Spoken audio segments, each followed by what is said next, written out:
you will rotate, starting with the left leg to the partner, left, right, left, right, end up facing your partner and placing your hands on his shoulders, then rotate more to end up with the right side to the man, keep your body weight on the right leg, and we're going into the dip.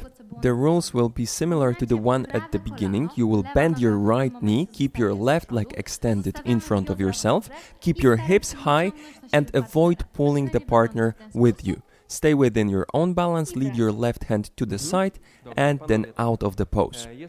From the point of view of men, you're in the opening, you will gently pull the lady to help her rotate. The rule is the same as it was before. You want to pull the lady in front of yourself and then draw a small circle with the palm of your hand to initiate the lady's rotation. Remember to lead the lady in front of yourself, not onto yourself.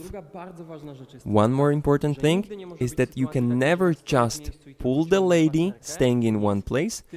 You should pull yourself to the lady as much as you're pulling the lady toward yourself. Transfer the body weight on the right leg. Prepare your hands around the lady's waist. And as the lady is taking the final step, you're transferring the body weight onto the left leg, rotating the body, bending your left knee, and extending your elbows to lead the lady into the pose.